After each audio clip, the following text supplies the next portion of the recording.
জাতিসংঘের পারমাণবিক পর্যবেক্ষণ সংস্থার প্রধান বলেছেন, ইসরায়েল ও যুক্তরাষ্ট্রের দাবি সত্ত্বেও পরিদর্শকরা ইরানের পারমাণবিক অস্ত্র তৈরির সমন্বিত কর্মসূচির কোনো প্রমাণ পাননি।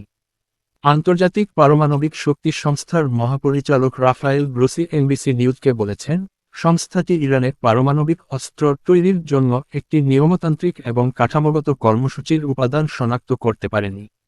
একই সাথে তিনি নিশ্চিত করেছেন, তেহরান 60% বিশুদ্ধতায় ইউরেনিয়াম সমৃদ্ধ করেছে, যা বেসামরিক জ্বালানি চাহিদার চেয়ে অনেক বেশি।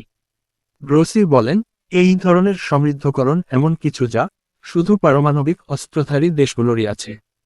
তিনি জোর দিয়ে বলেছেন, পরিদর্শকরা এই সিদ্ধান্তে উপনীত হতে পারেননি যে ইরান বোমা তৈরির ইচ্ছা পোষণ করছে। তিনি বলেন, এই সমৃদ্ধকরণ ছিল আমাদের উদ্বেগের কারণ। সেন্ট্রিফিউজগুলো ক্রমাগত ঘুরছিল এবং আরও বেশি পরিমাণে সেই উপাদান তৈরি করছিল। তাত্ত্বিকভাবে এটি 10টিরও বেশি পারমাণবিক ওয়ারহেড তৈরির জন্য যথেষ্ট ছিল। কিন্তু তাদের কি সেগুলি আছে?